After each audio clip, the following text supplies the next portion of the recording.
Hello students, कैसे हैं आप सभी। मैं बीके राठौर आप सभी का आपके अपने यूट्यूब चैनल जेएमडी क्लासेज में हार्दिक स्वागत अभिनंदन करता हूं। तो स्टूडेंट्स, जैसा कि आप जानते हैं कि हम पढ़ रहे हैं कक्षा 12 के अंतर्गत बायोलॉजी के अंतर्गत जो पहला हमारा चैप्टर है पुष्पीय पादपों में लैंगिक जनन। इसके कई सारे वीडियोज इससे पहले मैं दे चुका हूं और आप लोगों ने वीडियो पसंद भी किया है और मैं ये आशा करता हूं कि आप लोग इन वीडियोज के माध्यम से अपनी पढ़ाई अच्छी तरह से कर रहे होंगे। तो स्टूडेंट्स, इसी तरह से हमारा साथ देते रहिए, उत्साहवर्धन करते रहिए और साथ ही अपना कमेंट अवश्य छोड़ा करें वीडियो में, जिससे हम मोटिवेट होते रहें आपके लिए नए नए वीडियो बनाने के लिए। तो बाकी बातों में समय न गवाते हुए आइए शुरू करते हैं आज का सेशन। आज का हमारा जो टॉपिक है वो है भ्रूण पोष यानी कि एंडोस्पर्म। तो स्टूडेंट्स, ये जो टॉपिक है हमारा ये आता है निषेचन पश्चात होने वाले परिवर्तनों में, अर्थात निषेचन पश्च घटनाओं के अंतर्गत ये आता है। इसी पर हम लोग आज चर्चा करेंगे। तो आइए शुरू करते हैं।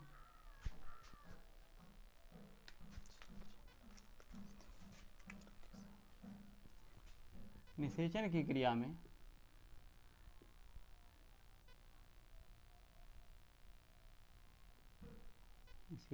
क्रिया में नर युग्मक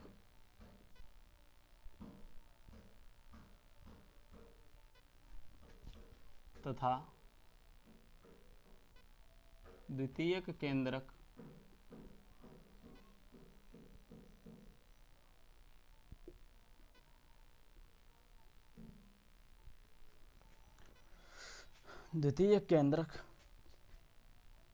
के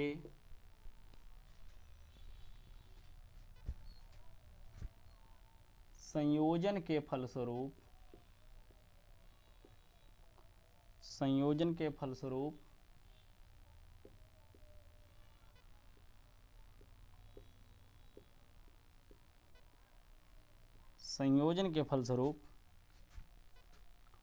प्राथमिक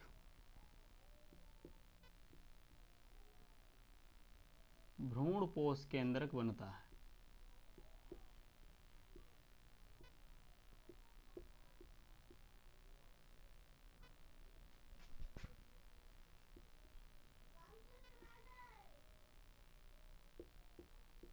ठीक है। निषेचन की क्रिया में आपने पढ़ा, निषेचन की क्रिया को इससे पहले वाले वीडियो में जिन बच्चों ने इससे पहला वाला वीडियो नहीं देख पाया है, निषेचन प्लस द्वि निषेचन, वो बच्चे चैनल के प्लेलिस्ट में जा करके बायोलॉजी की जो प्लेलिस्ट बनी हुई है वहाँ पर आपको सारे वीडियोज इकट्ठे मिल जाएंगे। उन वीडियो को अवश्य देखें। तो नर युग्मक और द्वितीय केंद्र के संयोजन के फलस्वरूप प्राथमिक भ्रूणपोष केंद्रक बनता है। इससे वृद्धि और विभाजन के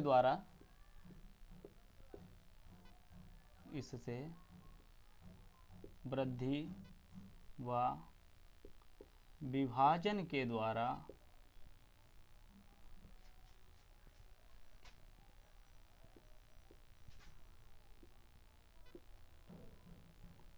त्रिगुणित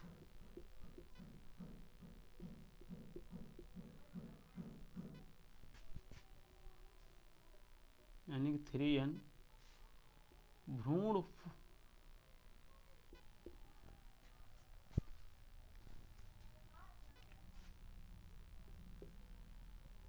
भ्रूणपोष बनता है,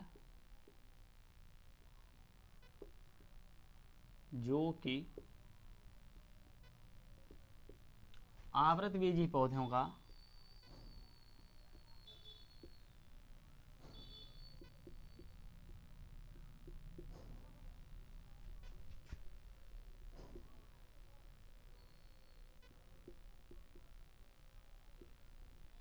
प्रमुख लक्षण है।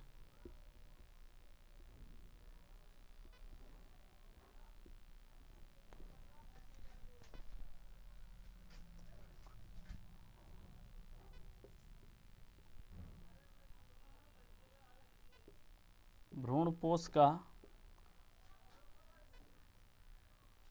प्रमुख कार्य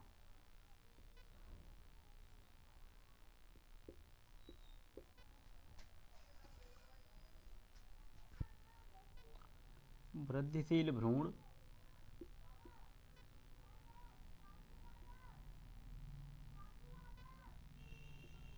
तथा अंकुरणशील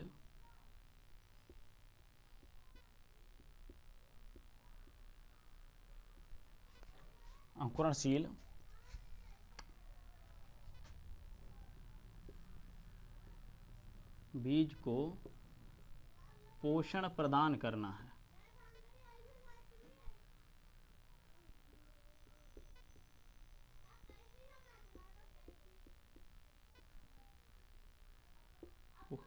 पोषण प्रदान करना है, ठीक है ना। देखिए भ्रूणपोष क्या है? निषेचन की क्रिया में नरयुग्मक और द्वितीय केंद्रक की संलयन के फलस्वरूप प्राथमिक भ्रूणपोष केंद्रक बनता है। इससे वृद्धि और विभाजन के द्वारा त्रिगुणित यानी कि 3n भ्रूणपोष बनता है, जो कि आवृतबीजी अर्थात एंजियोस्पर्म पौधों का प्रमुख लक्षण है। भ्रूणपोष का प्रमुख कार्य वृद्धिशील भ्रूण और अंकुरणशील बीज को पोषण प्रदान करना है, ठीक है। तो ये तो कह सकते हैं आप भ्रूणपोष के बारे में। अब बात आती है भ्रूणपोष जो है कितने प्रकार का हो सकता है, तो आइए इस पर भी चर्चा कर लेते हैं।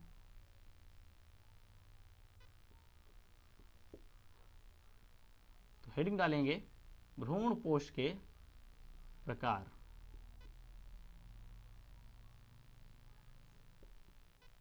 तो स्टूडेंट, जिन बच्चों ने नोट्स बनाने नहीं शुरू किए हैं तो फटाफट एक कॉपी और एक पेन लेकर के तैयार हो जाइए और नोट्स बनाना स्टार्ट कीजिए।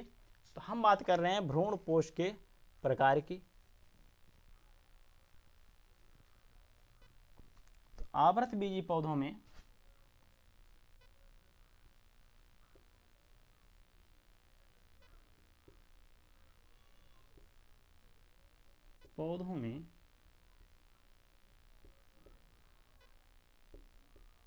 भ्रूणपोष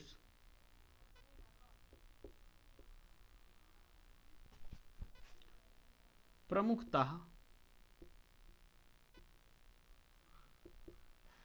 3 प्रकार के होते हैं।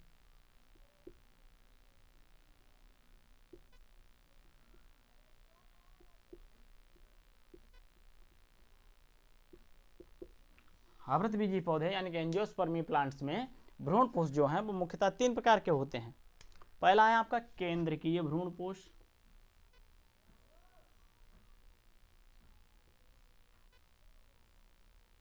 केंद्रकीय भ्रूणपोष। इन पर विस्तृत चर्चा हम आगे करेंगे, अभी हम नाम लिख लेते हैं। इसको न्यूक्लियर एंडोस्पर्म भी कहा जाता है, न्यूक्लियर एंडोस्पर्म।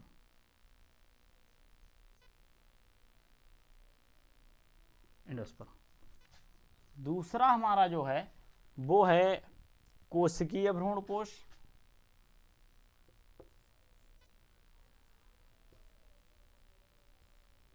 कोशिकीय भ्रूणपोष।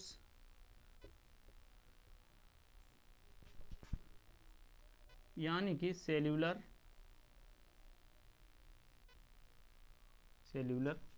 एंडोस्पर्म।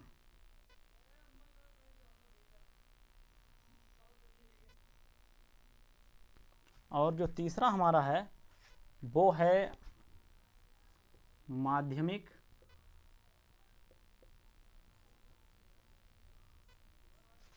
अथवा माध्यमिक भ्रूणपोष और हेलोबियल, ये दोनों भ्रूणपोष के नाम से जाना जाता है।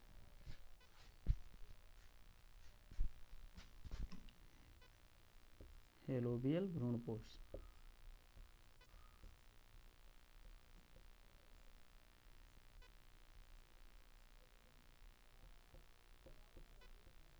हेलोबियल भ्रूणपोष।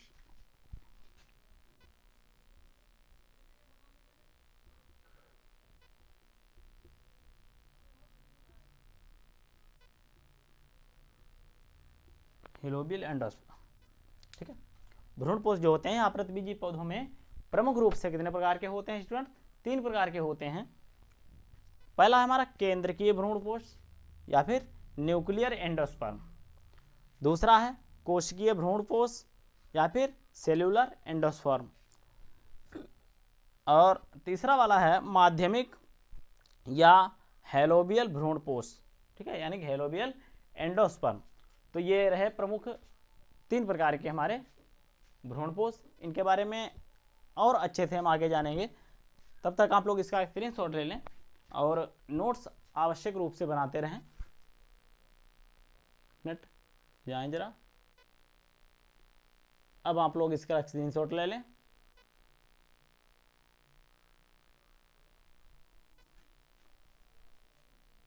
ठीक है, मैं आशा करता हूं कि आप लोगों ने अब स्क्रीनशॉट ले लिया होगा। तो मैं इसे अब इरेज करता हूं और हम लोग आगे की तरफ बढ़ते हैं।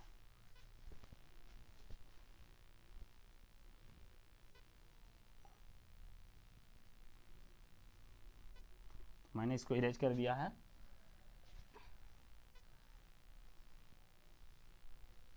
आइए बढ़ते हैं आगे की तरफ। आइए अब हम पहला भ्रूणपोष जो हमने लिखा है इसका नाम है केंद्रकीय भ्रूणपोष, इसके बारे में चर्चा करते हैं। तो हेडिंग डाल लेते हैं हम केंद्रकीय भ्रूणपोष।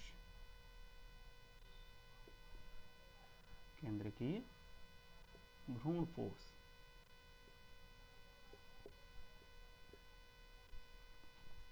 या न्यूक्लियर एंडोस्पर्म।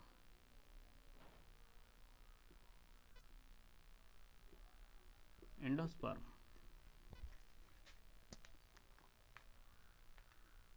Nuclear endosperm. तो आइए इसमें लिखते हैं इस प्रकार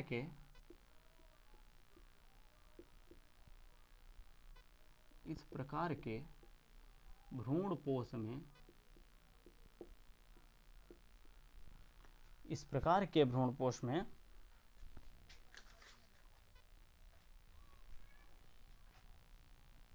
भ्रूणपोष केंद्रक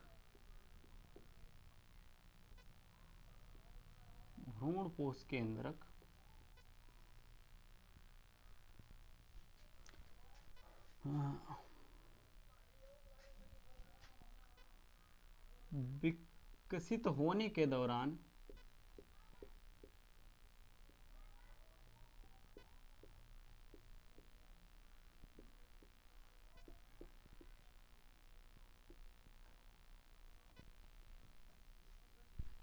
अनेक बार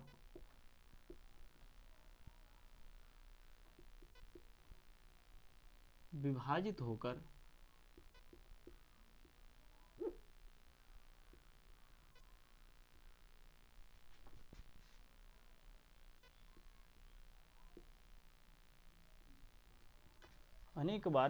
होकर बहुत से केंद्रकों का निर्माण करता है।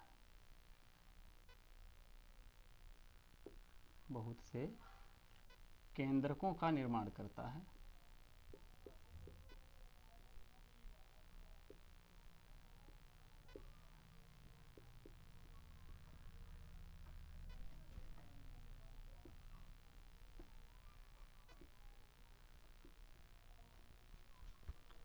परंतु इसमें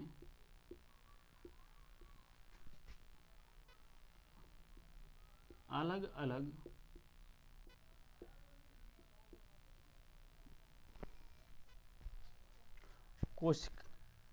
कोशिका भित्ति का निर्माण नहीं होता।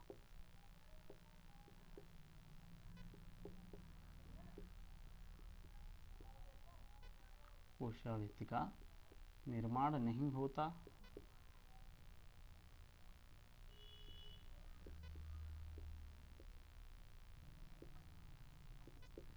नहीं होता। ठीक है, इंक जरा कम पड़ गई है, इंक थोड़ी डाल लेता हूँ।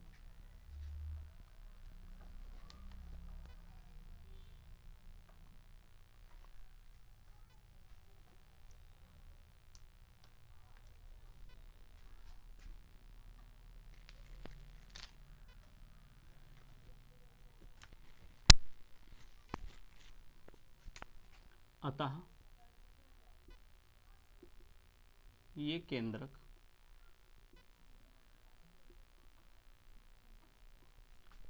कोशिका द्रव्य में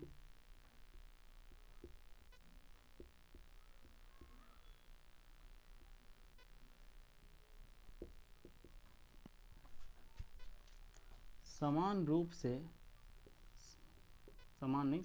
रूप से वितरित रहते हैं।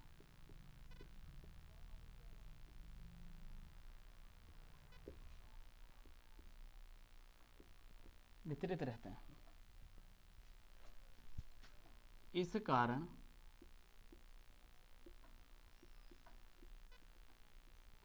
मध्य में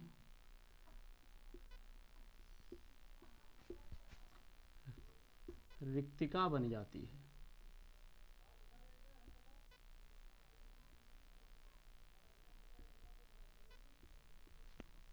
मध्य में रिक्तिका बन जाती है।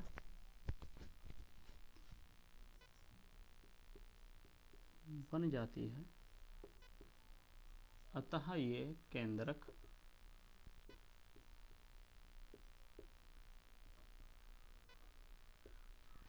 परिधि की ओर से विन्यासित होते हैं।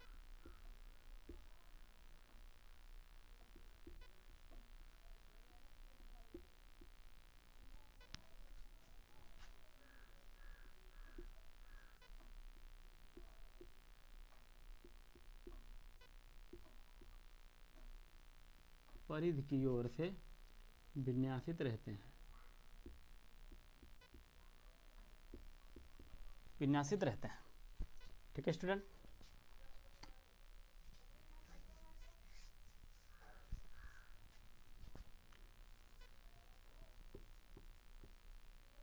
और धीरे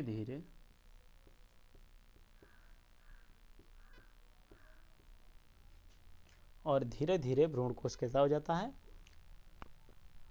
कोशिकीय हो जाता है। धीरे धीरे भ्रूण कोश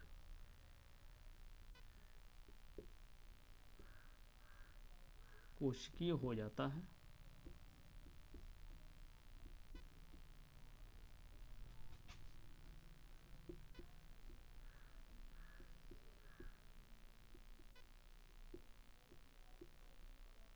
एवं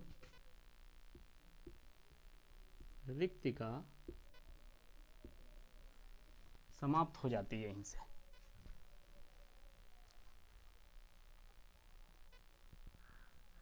रिक्तिका समाप्त हो जाती है।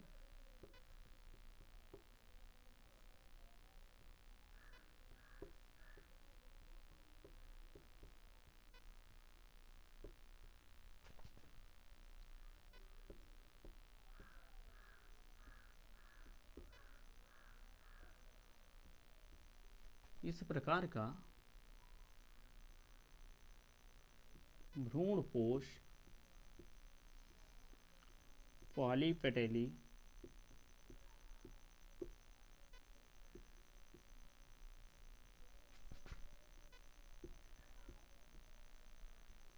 वर्ग में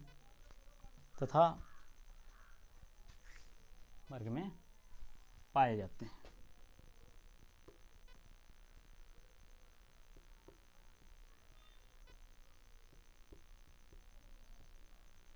उदाहरण के रूप में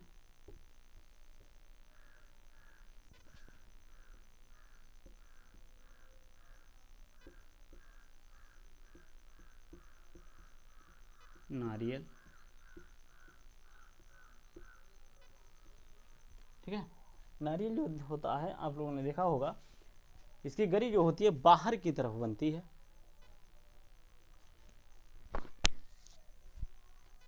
नारियल का भ्रूणपोष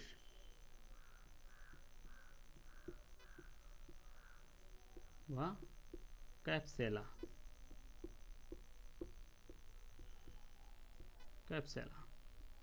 ठीक है स्टूडेंट्स।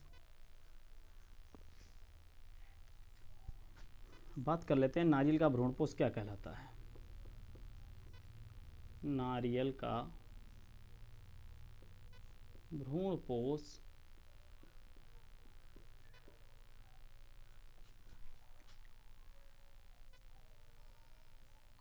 नारियल का भ्रूणपोष जो होता है वो केंद्रकीय भ्रूणपोष होता है और ये तरल सिंसीशियम भ्रूणपोष कहलाता है।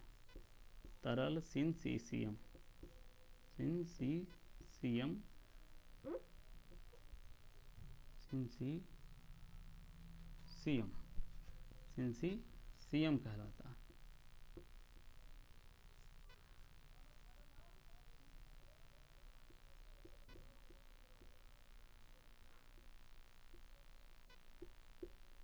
कहलाता है। ठीक है स्टूडेंट।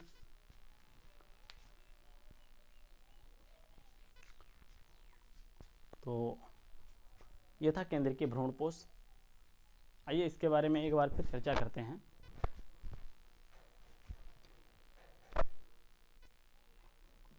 एक मिनट जरा माफी चाहूंगा।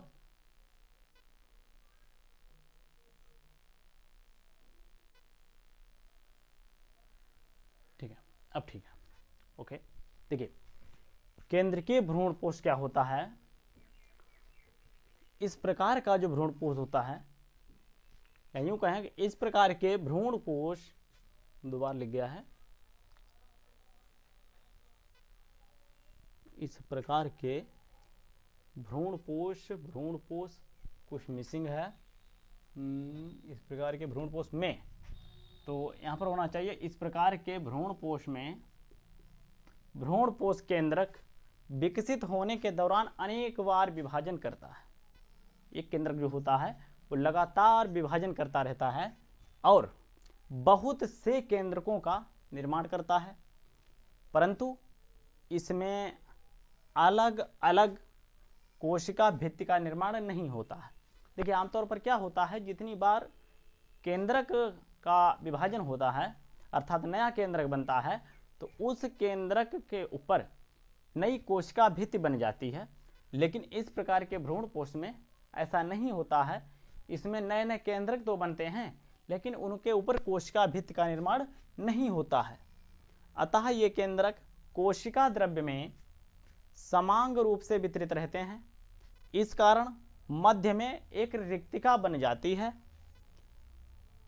अतः ये केंद्रक जो हैं वो परिधि की ओर से विन्यासित होते हैं और धीरे धीरे भ्रूणपोष कोशिकीय हो जाता है तथा साथ ही रिक्तिका जो होती है वो समाप्त हो जाती है। इस प्रकार का भ्रूणपोष पॉलीपटेली वर्ग में पाया जाता है। उदाहरण के रूप में कैप्सेला और नारियल का भ्रूणपोष जो होता है वो केंद्रकीय भ्रूणपोष होता है। अब बात आएगी नारियल का जो भ्रूणपोष होता है वो क्या कहलाता है, तो ये कहलाता है आपका तरल सिंसीशियम प्रकार का भ्रूणपोष कहलाता है। ठीक है स्टूडेंट, आशा है आप लोगों को ये समझ में आया होगा। तो स्टूडेंट्स इसका स्क्रीनशॉट ले लें आप लोग और उसके बाद हम लोग बढ़ते हैं आगे की तरफ। चलिए स्टूडेंट्स इसको इरेज करते हैं और इसे एक चित्र के माध्यम से समझते हैं। जिन बच्चों ने स्क्रीनशॉट ना ले पाया हो तो वो वीडियो को थोड़ा बैक कर लें और पॉज कर लें, उसके बाद स्क्रीनशॉट ले लें। और साथ ही स्टूडेंट्स ये सारी मेहनत सिर्फ आप लोगों के भले के लिए है। आप लोग हमारे चैनल से जुड़ें और परीक्षा में एक उत्कृष्ट स्थान प्राप्त करें। इससे हमारी मेहनत और आपकी मेहनत, दोनों लोगों की मेहनत सार्थक होगी। साथ ही हमें सपोर्ट करने के लिए चैनल को अधिक से अधिक शेयर करें, जिससे हमें भी मार्गदर्शन मिलता रहे। तो हमारे मार्गदर्शन के लिए अधिक से अधिक तक लोगों तक इस चैनल को पहुंचाएं। आइए बात करते हैं अब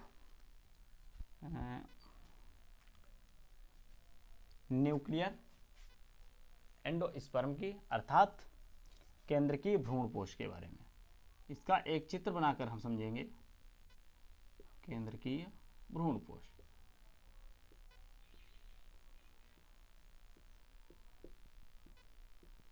केंद्रकीय भ्रूणपोष, ठीक है स्टूडेंट्स।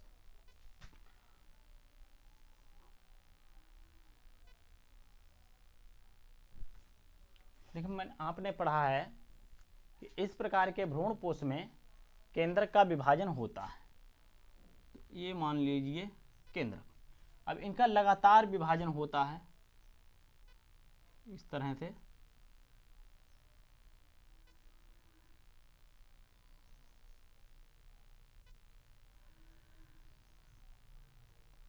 इनका लगातार विभाजन होता है स्टूडेंट्स, और ये असंख्य न्यूक्लियस बना देते हैं इस तरह से।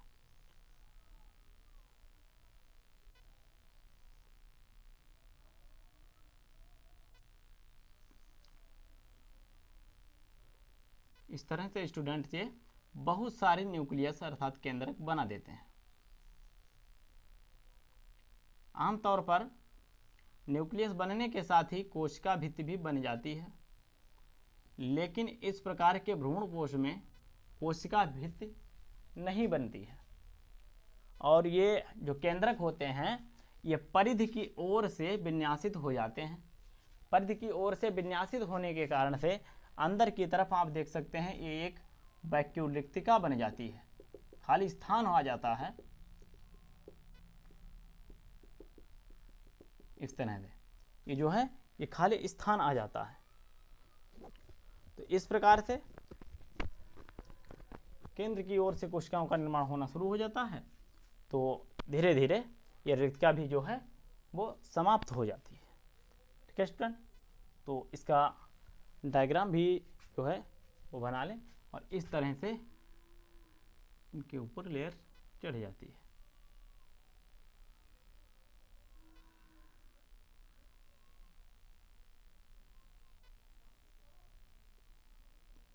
इस तरह से ये केंद्रीय भ्रूणपोष का निर्माण होता है।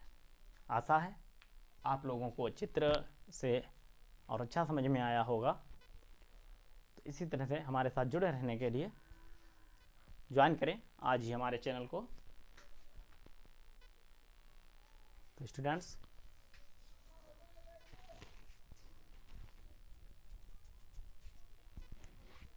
आज की क्लास बस यहीं तक। बहुत जल्द मिलेंगे एक नए टॉपिक के साथ। आप लोग पढ़ते रहिए, स्क्रीनशॉट बनाते रहिए। इसके अभी 2 प्रकार के भ्रूणकोश और बाकी हैं जो आपको अगले पार्ट में प्रोवाइड कर दिए जाएंगे। दोनों प्रकार के भ्रूणकोश जो हैं, एक दूसरा वाला जो था वो कोशिकीय भ्रूणकोश था, कोशिकीय भ्रूणकोश,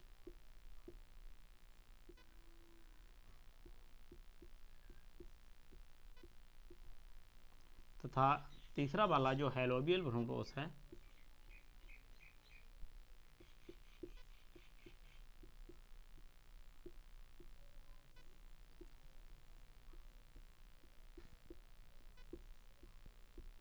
हेलोबियल भ्रूणकोश। ये 2 भ्रूणकोश जो हैं ये आपको मिलेंगे नेक्स्ट, अगले वीडियो में मिलेंगे आपको। तो मिलते हैं बहुत ही जल्दी इन टॉपिक के साथ। तब तक के लिए वीडियो देखते रहिए, नोट्स बनाते रहिए और अपनी पढ़ाई जारी रखिए। धन्यवाद। साथ ही वीडियो को लाइक करना बिल्कुल ना भूलें। धन्यवाद।